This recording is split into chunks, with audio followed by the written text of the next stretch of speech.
प्रिय मित्रों, अस्तित्ववाद श्रृंखला के अंतर्गत आपने अब तक अस्तित्ववाद क्या है, उसके प्रणेता कौन हैं और अस्तित्ववाद की विशेषताओं के विषय में जानकारी प्राप्त की है। आपने जाना था कि अस्तित्ववाद की जो पहली विशेषता है वह कहता है कि अस्तित्व जो है वह सार तत्व से पूर्व है। दूसरी बात वह कहता है कि वह किस पर बल देता है? आत्मनिष्ठ अनुभूति पर बल देता है। तीसरी बार वह मानव की स्थिति के बारे में बताता है और चौथा जो है वो प्रामाणिकता की बात करता है, स्वतंत्रता की बात करता है। आशा करती हूँ कि इन सब वीडियोस को आपने अवश्य देखा होगा और उसको समझा होगा। अस्तित्ववाद को और अच्छी तरह समझने के लिए मैं आज यह चित्र आपके सामने प्रस्तुत कर रही हूँ और इसके माध्यम से आपको और स्पष्ट करने का प्रयास कर रही हूँ।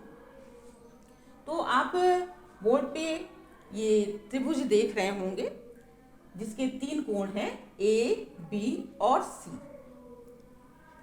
ए है इंडिविजुअलिज्म, जिसको आप हिंदी में वैयक्तिकता कह सकते हैं। बी एग्जिस्टेंस एंड एसेंस, अस्तित्व।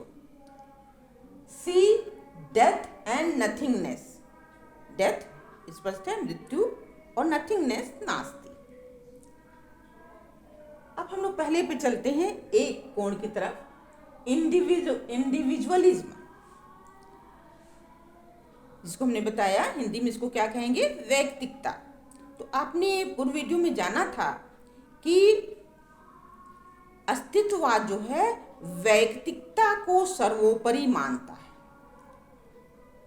और वह कहता है कि वैयक्तिकता के विकास में समाज जो है वह एक साधन का रोल अदा करता है, साधन के रूप में कार्य करता है। इसीलिए आपने जाना था कि वह कहता है कि व्यक्ति अपने को जान सकता है, अपने को पहचान सकता है, उसे क्या करना है यह जता सकता है और जो भी वह करता है, जो भी चयन करता है, उसके लिए दूसरा कोई जिम्मेदार नहीं है, वह स्वयं जिम्मेदार है। अब हम लोग दूसरे कोण की तरफ आते हैं, बी पे। बी में आप देख रहे होंगे लिखा हुआ है, आपको दिख रहा होगा, एग्जिस्टेंस एंड एसेंस। अस्तित्ववाद किसी भी सार तत्व से पूर्व क्या कहता है? किसी भी सार तत्व से पूर्व अस्तित्व की बात करता है। अगर आपने वीडियो देखा होगा, अस्तित्ववाद को समझने का प्रयास किया होगा, तो आप समझ गए होंगे कि वास्तव में ये सार तत्व है क्या। हमने बताया था कि जो हमारे पूर्व दार्शनिक हुए हैं वह ज़्यादातर किसी सार तत्व की बात करते हैं, जैसे ईश्वर क्या है, आत्मा क्या है, जीव क्या है, मनुष्य क्या है, मनुष्य क्यों जन्म लेता है, जन्म के बाद उसकी मृत्यु क्यों होती है, मृत्यु के बाद वह कहाँ जाता है, पुनर्जन्म होता है कि नहीं, वे ब्रह्मांड क्या है, सत्ता विज्ञान क्या है। मतलब तमाम इन तरह के प्रश्न को सोचता है और उस पर उत्तर, उन प्रश्नों का हल करने का प्रयास करता है। लेकिन अस्तित्ववाद जो है वो ऐसा दर्शन है जिसने अस्तित्व की बात कही और उसने कहा कि अस्तित्व सार तत्व से पूर्व है। कि अगर हमारा अस्तित्व ही नहीं है तो हम किसी सार तत्व के बारे में सोच भी कैसे सकते हैं।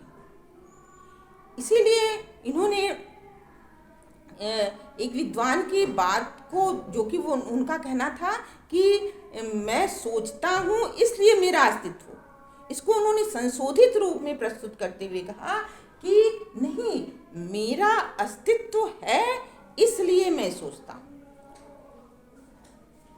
तो सोरेन कियरकेगार्ड जो इसके प्रथम चिंतक हैं, आपने बार बार जाना है, तो सोरेन कियरकेगार्ड का जो वाक्य है कि मेरा अस्तित्व है इसलिए मेरे अंदर विचार करने की पूर्वापेक्षा है।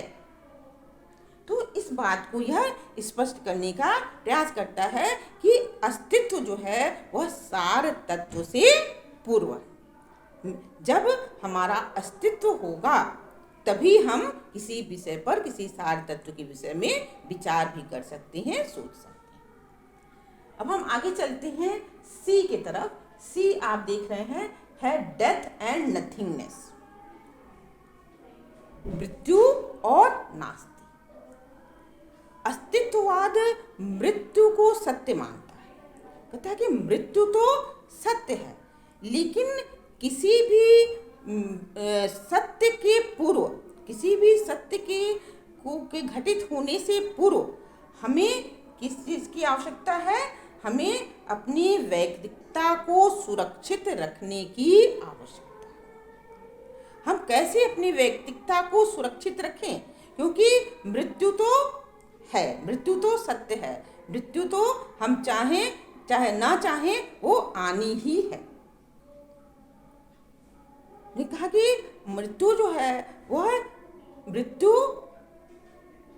या नास्ति कह लीजिए, अस्तित्व या नास्ति कह लीजिए, या कह लीजिए जीवन और मृत्यु, यह एक सिक्के के दो पहलू के समान है। इन्हें आना ही आना है, लेकिन उसके पूर्व हमें अपने वैयक्तिकता को सुरक्षित कैसे रखना है, कैसे वैयक्तिकता को सुरक्षित रखा जाए, यह ध्यान देने की बात है। तो एक जीन-पॉल सार्त्रे का भी नाम आपने सुना है, और सार्त्रे का कहना है कि मृत्यु या नास्ति जो है एक अंधेरी रात के समान है, जो हम चाहें या ना चाहें उस अंधकार का हमें सामना करना ही करना है। तो अब मैं समझती हूँ कि आपको अस्तित्ववाद क्या है इस चित्र के माध्यम से अच्छी तरह समझ में आ गया होगा। तो अंत में हम कह सकते हैं कि अस्तित्ववाद एक ऐसा दर्शन है जो रहे या न रहे का दर्शन है, जो रहे या न रहे का दर्शन है। या अस्तित्ववाद वह दर्शन है कि मेरा अस्तित्व है इसलिए मैं सोचता हूँ, यह एक विचार है। तीसरा आप कह सकते हैं कि अस्तित्ववाद एक ऐसा विचार है जो जिसमें संवेदना समाहित है, निराशा, भय और चिंता की। यह आत्मनिष्ठता पर बल देता है। आगे हम चलते हैं तो यह किस पर बल देता है? आत्मनिष्ठता पर बल देता है। कियरकेगार्ड कहता है कि आत्मनिष्ठता के लिए वस्तुनिष्ठता को भुला देना चाहिए, लेकिन वहीं दूसरे विद्वान कहते हैं कि नहीं, वस्तुनिष्ठता को या समाज को हम एकदम भुला नहीं सकते, क्योंकि हम समाज में ही रहते हैं। समाज में संघर्ष करते हुए हमें अपनी आत्मनिष्ठता को कायम रखना है।